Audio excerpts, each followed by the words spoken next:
केंद्रीय गृह मंत्री अमित शाह ने आज झारखंड में भारतीय जनता पार्टी का संकल्प पत्र जारी किया। संकल्प पत्र में मुख्य रूप से 15 पॉइंट्स जो हैं वो बेहद महत्वपूर्ण हैं। ये एक ऐसी घोषणा है जिसमें कि बीजेपी झारखंड चुनाव में बढ़त को लेती हुई नजर आ रही है। संकल्प पत्र के कुछ महत्वपूर्ण फैक्ट्स अब आपको सिलसिलेवार तरीके से बताते हैं।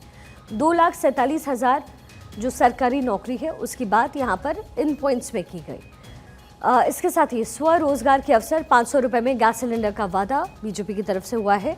हर साल 2 गैस सिलेंडर मुफ्त देने की घोषणा की गई। महिलाओं को तकरीबन 2100 रुपए हर महीने देने का वादा किया गया। साथ ही राज्य से घुसपैठियों को बाहर निकालने का वादा भी बीजेपी की तरफ से किया गया है। बीजेपी की सरकार बनने पर यूनिफॉर्म सिविल कोड लागू करने की बात भी संकल्प पत्र में कही गई है। साथ ही आदिवासियों को यूनिफॉर्म सिविल कोड के दायरे से बाहर रखने की बात भी कही गई। इसके अलावा 1 रुपए में जमीन की रजिस्ट्री का वादा किया गया। गरीब बेटियों को KG to PG की जो फ्री शिक्षा है वो देने का वादा बीजेपी की तरफ से है। बेरोजगार युवाओं को 2,000 प्रति महीने देने का संकल्प पत्र में जिक्र बीजेपी की तरफ से। गर्भवती महिलाओं को 21,000 रुपए की मदद देने का भरोसा दिया गया। वहीं बुजुर्ग, विधवा, दिव्यांग को 2,500 रुपए देने का वादा किया गया। बुजुर्गों को 10 लाख तक का जो मुफ्त है वो इलाज का आश्वासन बीजेपी की तरफ से है। 21 लाख परिवारों को पक्का घर देने का वादा भी बीजेपी की तरफ से किया गया है। भारतीय जनता पार्टी ने करोड़ों झारखंड वासियों से चर्चा कर इस संकल्प पत्र की रचना की है। इस संकल्प पत्र केवल भारतीय जनता पार्टी का नहीं है, करोड़ों झारखंड वासियों की आशा और उम्मीदों का प्रतिघोष है।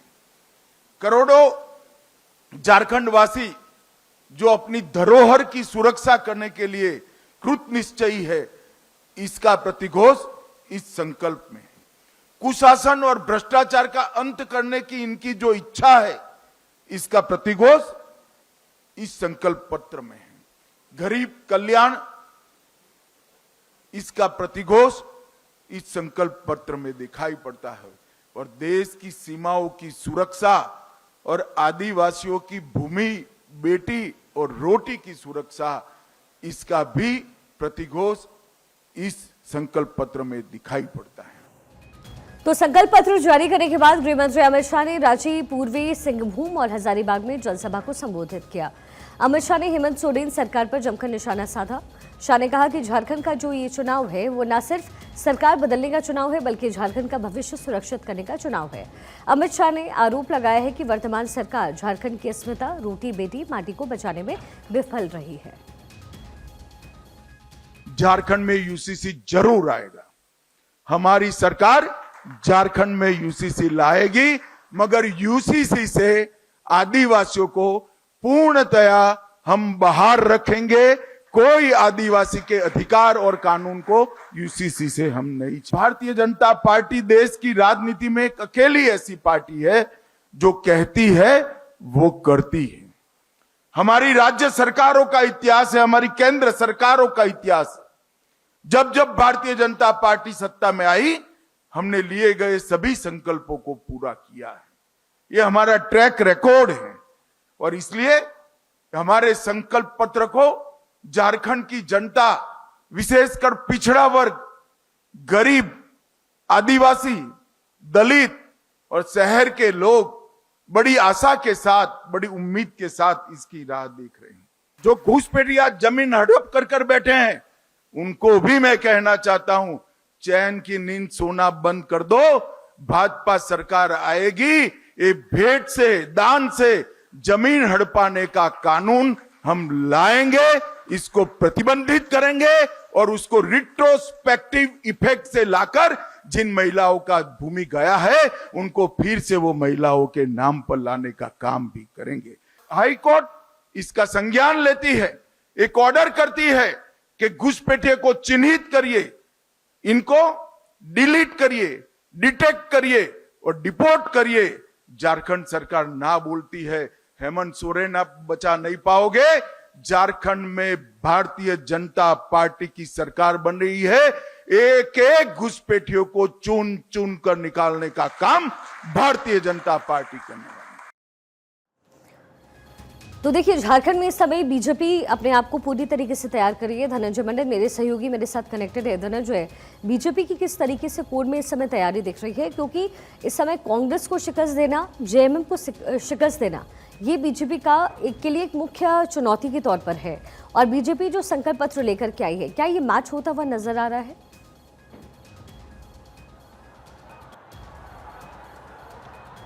जी बिल्कुल शिखा, देखिए आज संकल्प पत्र जारी किया गया और 25 घोषणाएं एक तरह से इसको माना जाए। पहले 5 प्रण किए थे, 25 घोषणा, बड़ी घोषणाएं संकल्प पत्र में है, जिसमें महिलाएं, बच्चे, बुजुर्ग, सभी लोगों के लिए, आदिवासी सभी के लिए यहाँ पे देखिए 10 मेडिकल कॉलेज हो, नर्सिंग कॉलेज हर जिले में घोषणा करने की बात ही हो। महिलाओं के लिए 2100 रुपया हर महीने उनके खाते में, सिलेंडर गैस 2 सिलेंडर गैस पर्व त्यौहार यानी दीपावली और रक्षाबंधन में उनको फ्री दिया जाएगा। साथ साथ 500 रुपये सिलेंडर मिलेगा। हर घर को नल जल से जोड़ा जाएगा, फ्री में नल, फ्री में बालू, मकान की सुविधा यानी जो प्रधानमंत्री आवास है, हर जो गरीब के घरों में पक्का मकान होगा। जो 2.87 लाख जो सरकारी नौकरी खाली है पोस्ट झारखंड, उनको सबसे पहले भरा जाएगा। साथ साथ 5 लाख जो रोजगार की सृजन किए जाएंगे, 5 साल में 5 लाख रोजगार दिया जाएगा। साथ साथ जो एमएसपी है, धान की खेती झारखंड में सबसे ज्यादा होती है, तो उसको 3100 रुपये में एमएसपी के तौर पे लिया जाएगा और 2 दिन के अंदर में डीबीटी के माध्यम से किसान के खाते में भेज दिया जाएगा। इन तमाम मुद्दे को लेकर देखिए घोषणा पत्र जारी किया अमित शाह ने, और अमित शाह के द्वारा 3 जनसभाओं को भी संबोधित किया गया और तीनों जनसभाओं में उन्हीं घोषणा पत्रों का जिक्र भी कर रहे हैं। अब हम जैसे जहां सिमरिया में अभी मौजूद है, सिमरिया में भी जब जनसभा को संबोधित करके निकले अमित शाह, तो वही वादों जो बातें रखे जो मैनिफेस्टो में अमित शाह ने बीजेपी के मैनिफेस्टो में दिखाया, उन मैनिफेस्टो को भी चुनावी भुनाने की कोशिश करी, क्योंकि इस मैनिफेस्टो में आदिवासी को लेके, महिलाओं को लेके, बुजुर्ग को लेके, सभी को लेके, यानी सभी धर्म जाति को लेके मैनिफेस्टो बनाया गया और सभी जाति वर्ग को साधने की कोशिश कर रही है, क्योंकि बीजेपी पिछले बार की गलती दोहराना नहीं चाहती। इसी के तर्ज पर जो रणनीति तैयार किया गया, और रणनीति जब 13 तारीख को जब पहला चरण में मतदान है और कोल्हान प्रमंडल में और कुछ एरिया में जहां 43 सीटों पे वोटिंग हुई, उन सभी जगह पे चुनावी शंखनाद कर भी रहे अमित शाह। कल प्रधानमंत्री मोदी का भी रैली है, तो उससे पहले अमित शाह जब झारखंड में पहुंचे थे, सबसे पहले मैनिफेस्टो किया। मैनिफेस्टो को लेकर सभी जगह, चाहे बरकट्टा की बात करें, सिमरिया की बात करें, ये तमाम जगह पर उन्होंने 3 जनसभाएं आज की, उन्हीं संकल्प पत्र के बारे में चर्चा की और लोगों को साधने की कोशिश की। उन्होंने साफ साफ कहा, रोटी बेटी माटी को अगर बचाना है, बीजेपी की सरकार बनाना है, अदरवाइज जो डेमोक्रेसी चेंज हुआ, जो आदिवासियों को यहाँ से उनकी जमीन को छीना जा रहा, उनके माता बहनों को इज्जत आबरू को लूटा जा रहा, महिलाएं सुरक्षित नहीं, कभी भी दिन दहाड़े उनको बलात्कार कर लिया जा रहा, इन तमाम चीजों के लिए बीजेपी की सरकार बनाना जरूरी है। और उन्हीं मैनिफेस्टो में इनका जिक्र भी है। 1 रुपया में रजिस्ट्री, यानी 50 लाख तक अगर जमीन लेते हैं तो 1 रुपया में महिला, जो रघुवर दास की सरकार बीजेपी की सरकार में हुआ करते थे, उसको फिर से बहाल किया जाएगा। मुख्यमंत्री हेल्पलाइन, यानी पहले रघुवर दास की सरकार में हुआ करता था, जन संवाद, यानी अगर आपके घर के बाहर में कोई भी छोटी मोटी नाली खराब है, पंप खड़ा, अस्पताल में डॉक्टर नहीं आ रहे, उसमें जन संवाद होता था, उसमें एक टोल फ्री नंबर हुआ करते थे, उसको कॉल करते थे तो 24 घंटे के अंदर में उसका निवारण हो जाता था। उससे काफी जनता को लाभ मिला करता था। उन तमाम छोटे छोटे मुद्दे को इस घोषणा पत्र में जिक्र किया गया और उन घोषणा पत्र के माध्यम से फिर से उनको लागू करने की कोशिश कर रही है। ये रोटी बेटी माटी की लड़ाई है। इनको हर इंसान को, हर जनता को झारखंड में अगर अच्छे तरीके से जीना, तो बीजेपी की सरकार को बनाना होगा। जो भ्रष्टाचार, या बालू लूटा जा रहा, कोला लूटा जा रहा, 350 करोड़ की जो धनराशि कांग्रेस के नेताओं के घर से, जेएमएम इंडी गठबंधन के नेताओं से घर से, वो आदिवासियों का धन था जो लूट लिया गया। उनका ये भी कहना था, उन राशि को हम उन्हीं वापस करेंगे आदिवासियों को, और जो जिन जिन लोगों ने लूटा उनको एसआईटी की टीम बनाकर सीधे जेल में भेजेंगे। यानी साफ साफ जेएमएम और कांग्रेस और जो इंडी गठबंधन के नेताओं पे जो आरोप भी लगे थे, कई सीबीआई हो या ईडी के जो छापे पड़े थे, उन तमाम लोगों को एसआईटी टीम बना के एक एक करके जांच की जाएगी और साथ ही साथ फ्री बालू कर दिया जाएगा। सबसे बड़ा देखिए, पक्का मकान बनाने के लिए बालू का जरूरत होता है और यहाँ पे झारखंड में बालू बहुत ज्यादा महंगा में बिका जाता था, औने पौने दामों में बिका जाता था, लूटा जाता था। बीजेपी ने कहा कि फ्री बालू दे देंगे। जो नल जल योजना है, उससे नल पानी, शुद्ध पानी मिलेगा, अस्पताल अच्छा धनंजय, धर्मांतरण जैसे जो मुद्दे हैं वो भी बीजेपी की तरफ से झारखंड में उठाए जा रहे हैं। क्या आपको लगता है कि बीजेपी को इसका फायदा झारखंड में मिलेगा?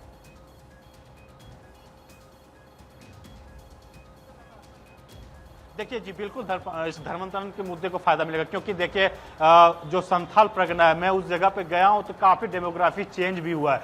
डेमोग्राफी चेंज हुआ, उस जगह पे कई आदिवासी होते थे, उनके धर्मांतरण चेंज करा के, या फिर देखिए कोई मुखिया बना हुआ है, वो अल्पसंख्यक के कास्ट के आता है, उसकी वाइफ आदिवासी है, तो वो घुसपैठ जो हुए थे उनके जमीन को पहले लूटा जाता है, वहां पे घर जमीन को रजिस्ट्री किया जाता है, सेटिंग करके वहां आधार कार्ड बनाते हैं, प्रधानमंत्री आवास जो सरकारी योजना उन योजनाओं को ले जाते हैं। ये जो जांच किया गया है, जनसूचित जाति के जो जांच किया गया है उसमें ये सारे रिपोर्ट भी आए हैं। तो ये झारखंड हाईकोर्ट में भी इसमें संज्ञान लिया था, उन्होंने कहा था कि इस मामले को जांच करें। जो अमित शाह ने मैनिफेस्टो जारी करते हुए या फिर रैलियों में ये भी बात जिक्र करे कि झारखंड हाईकोर्ट ने संज्ञान लिया डेमोग्राफी का मामला, फिर भी हेमंत सोरेन ने सरकार ने कार्रवाई नहीं की, वो बस्ते में डाल दिया। और उनका ये भी कहना है कि जब हमारी सरकार बीजेपी की सरकार बनेगी तो इन तमाम मुद्दों को जांच होगा, जो घुसपैठिए आए हैं उनको उल्टा लटका के सीधे बाहर भेज दिया जाएगा, जहां से उनको बाहर भेज दिया जाएगा। आसाम में भी घुसपैठिए आया करते थे, उसका जिक्र भी मैनिफेस्टो के दौरान कहा अमित शाह ने कि आसाम में जैसे बीजेपी की सरकार बनी तो घुसपैठिया बंद हो गया, एक भी घुसपैठिया नहीं आ पा रहे, जो आने की कोशिश भी कर रहे हैं उनको वापस बांग्लादेश भेज दिया जा रहा है। तो तमाम चीज, संथाल परगना जो बंगाल से सटा हुआ बॉर्डर है, बंगाल के माध्यम से संथाल परगना में चाहे आप साहिबगंज की बात करें, पाकुड़ हो, दुमका हो, जामताड़ा हो, देवघर, इन तमाम जिलों में घुसपैठिए बहुत ही तरीके से प्रवेश किया और वो अपना पेट जमा रहे हैं। इसी वजह से सबसे मुद्दा, अगर ये वोट आदिवासी का वोट अगर मिलता है बीजेपी को, इसी मुद्दा को इसलिए उठाया जा रहा है जो आदिवासियों को धर्मांतरण परिवर्तन करके या फिर उनके जमीन को लूटा गया है। अगर आदिवासी की वोट ध्रुवीकरण होती है तो आदिवासी वोट बिखरेगा और वो सीधा फायदा बीजेपी को होगा। इस वजह से बीजेपी इस मुद्दे को उठा रही है और इसका लाभ लेना चाह रही है, और ये दिखता भी जा रहा, असर देखने को भी मिला। क्यों चंपे सोरेन जब संथाल परगना हो या कोल्हान परमंडल में जब वो उनको रैलियां कर रही थी तो आदिवासियों को साधने की कोशिश की। पिछले चुनाव की अगर बात करें, सीखा 2019 में सबसे बड़े हार का कारण था बीजेपी का आदिवासी वोट छिटक कर जेएमएम कांग्रेस में बढ़ गया था। इसी वजह से बीजेपी यहां पे हारी थी और उसी को भुनाने की कोशिश बीजेपी यहां कर रही है। और सब मैनिफेस्टो में आदिवासियों के लिए, आदिवासी जो भगवान है माने जाते, चाहे बिरसा मुंडा हो या लीलांबर पिताम्बर, सभी का स्टेच्यू बनाने की बात हो या फिर उन योजनाओं को जोड़ने की बात हो, सीधे आदिवासियों को मुख्य धारा से। लेकिन धनंजय, इसीलिए जेएमएम की तैयारी क्या है, क्योंकि बीजेपी की तरफ से जो मैनिफेस्टो में तमाम बातें कही गई हैं उसका फायदा बीजेपी को मिलेगा या नहीं ये तो वोटर्स बताएंगे, लेकिन जेएमएम इसके काट के तौर पर क्या लेकर आ रही है?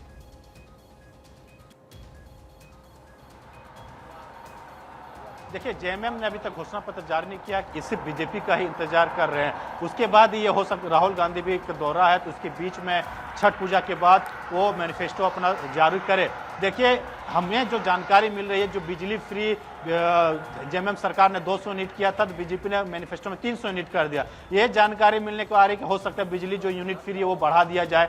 जैसे बीजेपी ने जेएमएम ने जो मैया सम्मान 1000 किया था, बीजेपी ने 2100 कर दिया, तो उसको जेएमएम ने 2500 कर दिया। तो ये तमाम रणनीति जेएमएम भी अपनाने की कोशिश कर रहे हैं। जो रेवड़ियां हैं, दोनों पार्टियां बांटने की कोशिश कर रहे हैं, झारखंड की जनता को लुभाने की कोशिश कर रहे हैं। हेमंत सोरेन साफ यहाँ आरोप लगा रहे हैं ये बाहरी है, रुपया है, ये यहाँ सिर्फ आपको ठगने लूटने का काम करेंगे और आदिवासी जनता को लूट के वापस चले जाएंगे। सिर्फ यहाँ पे आदिवासी बेटा मैं हूं, यानी हेमंत सोरेन कह रहे हैं कि आदिवासी से जुड़ा हुआ मैं यहाँ लोकल हूं, मैं यहीं रहूंगा और आप लोगों को साथ दूंगा हमेशा। इसलिए यहाँ इन लोगों को बातों पे मत आइए, हमें वोट करिए। तमाम मुद्दे बुनाने की कोशिश की जा रही है। जो वादे करती है बीजेपी सरकार वो पूरे नहीं करती है। ये तमाम हेमंत सोरेन की रैलियों में भी देखने को मिल रहे हैं। कई रैलियां हेमंत सोरेन चाहे गढ़वा में हो, पलामू हो, सभी जगह पे या खूंटी में रैलियां कर रहे हैं। तो उनके साथ कल्पना सोरेन भी पहुंच रही है। तो कल्पना सोरेन उनकी विधायक गांडे की उनकी पत्नी है। ये तमाम मुद्दे को भी वो उठा रहे हैं। उनका साफ साफ ये भी कहना कि कोई भी यहाँ धर्मांतरण नहीं हुआ, बांटने के बीजेपी पुरचोर बांटने की कोशिश कर रहे हैं, आदिवासियों को बांटने की कोशिश कर रहे हैं, आप लोग बटिएगा नहीं। तो ये तमाम चीज, ये नारे देखने को दोनों पार्टियों की तरफ से चुनावी संगठनात्मक में देखने को मिल रहा है। बीजेपी के नारा जो दिया गया है, बटोगे तो जो है वो हारोगे, तमाम यहां भी देखने को मिलना शुरू हो गए। तो तो इसी वजह से ये तमाम चीजें रणनीति देखने को मिला और जेएमएम की जो रणनीति है उसके रणनीति के तौर पे बीजेपी को काटने की कोशिश करे। बहरहाल उनकी चुनाव घोषणा पत्र का इंतजार सबको, उनकी घोषणा पत्र में किन किन वादों को रहेगा, क्योंकि देखिए स्थानीय नीति हो या 1932 का खतियान हो, इन तमाम मुद्दों को लेकर जेएमएम का क्या रहता है, क्योंकि सरकार जो बनना है इन पे वोट वो लेते आई है और इन बातों को जिक्र की थी। हेमंत सोरेन ने सरकार ने कहा था सरकार बनेगी 5 लाख को रोजगार देंगे, उसके बाद साफ साफ उन्होंने कहा था कि रोजगार भत्ता देंगे, चूल्हा खर्चा देंगे महिलाओं को, इन तमाम बातें उन्होंने पूरा नहीं की, रोजगार से जोड़ेंगे, इन तमाम चीजों को वो नहीं दे पाई। तो इसी वजह से एक जनता में नाराजगी भी है हेमंत सोरेन की सरकार को लेकर। बहरहाल अब जनता जब वोट करने 13 और 20 तारीख को जाएगी, जब 23 तारीख को रिजल्ट आएगी, वो देखने वाली बात होगी सिक्का कि किसको जिताती है और विधानसभा में पहुंचाती है और मुख्यमंत्री किसके सच पे ताज बैठता है। लेकिन तमाम चीज को देखते हुए जनता अब एक तरह से देखिए युवाओं को लेके, जिस तरह दोनों पार्टियां, महिलाओं को लेके दोनों पार्टियां भुनाने की कोशिश कर रही। सबसे ज्यादा यहाँ पे 35 ऐसे सीट है जहां पे महिला उम्मीदवार, जो महिलाओं के प्रतिभा जो है वोट काफी अहम माने जाते हैं उम्मीदवार को विधानसभा में भेजने के लिए, इसीलिए सभी पार्टियां चाहती है महिलाओं को लुभाने के लिए। और दूसरी बात है जो आदिवासी सीट है वो ज्यादा फोकस करी दोनों पार्टियां, क्योंकि जो जनरल सीटें बीजेपी हमेशा जीतते हुआ ही है, चाहे शहरी सीटों में बीजेपी का अच्छा प्रदर्शन रहा है, जो ग्रामीण एरिया में बीजेपी का थोड़ा सा प्रदर्शन खराब रहा था उसको मजबूत करने की कोशिश हेमंत बिस्व शर्मा, शिवराज सिंह चौहान लगातार जब से उनको प्रभार बनाया गया तब से अच्छा धनंजय, एक बात बहुत ही दिलचस्प है कि जितने भी पूर्व मुख्यमंत्री रहे हैं वो इस समय बीजेपी के साथ हैं, यानी झारखंड के जितने भी पूर्व मुख्यमंत्री थे वो अब इस समय बीजेपी के साथ हैं और वो जेएमएम के साथ नहीं है। क्या आपको लगता है कि इसका फायदा बीजेपी बड़े भरपूर तरीके से उठा सकती है झारखंड में?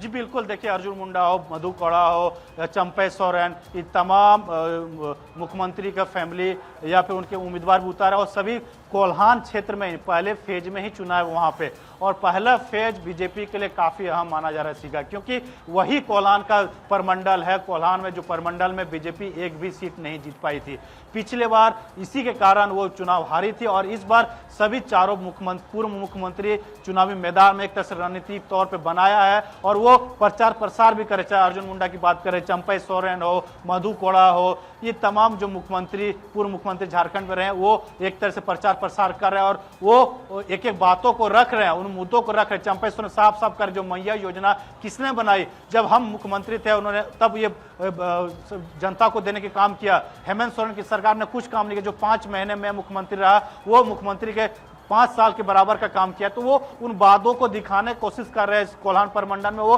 और संथाल को वोटरों को खींचने की कोशिश करें। देखिए कोल्हान का क्षेत्र बहुत ही मायने रखता है बीजेपी के लिए, और ये जो उम्मीदवार है, चाहे पोटका हो, सरायकला हो, चाईबासा हो या तमाम जमशेदपुर पूर्वी पश्चिम हो, क्योंकि जमशेदपुर पूर्वी पश्चिम बीजेपी के लिए बहुत ही अहम माना जा रहा है। एक तरफ तो रघुवर दास की जो बहू है वो खड़े हैं, दूसरी तरफ सरयू राय यानी जेडीयू के उम्मीदवार यानी एनडीए प्रत्याशी बनाए गए, दोनों वहां पे प्रत्याशी खड़े हुए हैं। पोटका से अर्जुन मुंडा की वाइफ खड़ी हुई है, तो ये तमाम चाहे सरायकला से चंपे सोरेन खड़ा है, तो ये उनके बेटे दूसरे सीट से खड़े, तो ये मुद्दा वहां पे भुनाने की कोशिश कर रहा है। और इसीलिए मायने रखता है कि क्योंकि सभी चारों पूर्व मुख्यमंत्री वहां पे एक तरह से कहा जाए तो वही चुनाव लड़ रहे हैं, क्योंकि उनके प्रतिनिधि चुनाव लड़ रहे हैं, तो वही चुनाव लड़ रहे हैं, प्रचार प्रसार भी कर रहे हैं और पुरजोर कोशिश से बीजेपी की सरकार बनाने की कोशिश कर रहे हैं। बीजेपी ने साफ साफ ये भी कहा है 2/3 बहुमत के साथ हम सरकार बनाएंगे, और जेएमएम यही काट करने की कोशिश कर रही है कि जो बीजेपी से छोड़ के जेएमएम में आए उन लोगों को कोल्हान परमंडल में सीट दिया गया है ताकि वहां पे वो जीत सके, क्योंकि वो एक अच्छा खासा गढ़ जेएमएम और इंडी गठबंधन का रहा है। संथाल की बात करें, वो भी संथाल में आदिवासियों का गढ़ कहा जाता है, और आदिवासियों ही वहां पे विधानसभा भेजने वोटर उम्मीदवार को किस्मत तय करते हैं। इसीलिए आदिवासी वोटरों पे फोकस ज्यादातर लोकल पार्टी, रीजनल पार्टियां हैं वो कर रही है।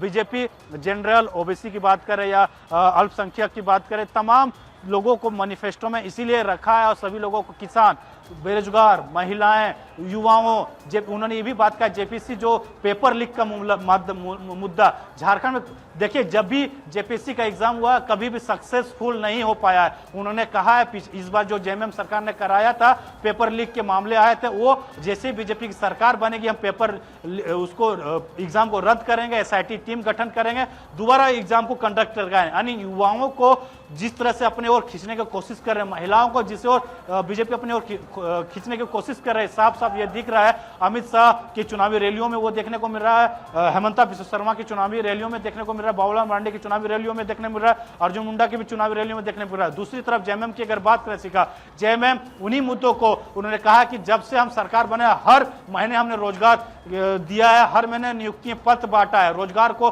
सीधे नौकरियां दिया, चाहे प्राइवेट सेक्टर में दिया हो या सरकारी सेक्टर में दिया हो। महिलाओं को, हर महिलाओं को हमने लाभ देने की कोशिश किया, चाहे आंगनबाड़ी महिलाओं या फिर जितने भी सेविका हैं उन लोगों को जोड़ने का काम किया है। युवाओं वृद्धा पेंशन देने के, सभी जो महिलाएं सभी को वृद्धा पेंशन या फिर विधवा पेंशन, तमाम पेंशन हमें हर महीने देने की कोशिश कर रहे हैं। तो ये भी जेएमएम हर तरीके से पीछे नहीं हट रही है। दोनों पार्टियां लगातार एक दूसरे को तंज कस रही है, लगातार एक दूसरे की रणनीति तैयार करी और दोनों चुनावी रण में तैयार है। बहरहाल अब 23 तारीख को सबको इंतजार है, 13 और 20 तारीख को मतदान होंगे। शिखा, बिल्कुल धनंजय, और जो तमाम पॉलिटिकल पार्टीज है इस समय जद्दोजहद कर रही है, वो फिर चाहे कांग्रेस हो, फिर चाहे जेएमएम हो या फिर बीजेपी हो। लेकिन अगर हम मुख्य धारा की बात करें धनंजय, तो बीजेपी कौन सी वो पॉइंट्स है जो इस समय झारखंड में पिक कर रही है? क्योंकि जेएमएम लगातार सत्ता पर काबिज रही है और उसको हराना इतना आसान नहीं है। उसको हराने का सिर्फ जरिया एक है कि आपको स्ट्रैटेजी बनानी पड़ेगी और बीजेपी की तरफ से वो किया जा रहा है। तो कौन से वो मुख्य पॉइंट्स हैं जिसको उठाने की कोशिश बीजेपी कर रही है? और क्या, जैसे कि उन्होंने मध्य प्रदेश के चुनाव को जीता है, उन्होंने जिस तरीके से लोकसभा चुनाव जीते, यानी कि चुनावी जो वादे किए गए हैं, क्या उसको दोहराने की कोशिश बीजेपी यहाँ पर कर रही है?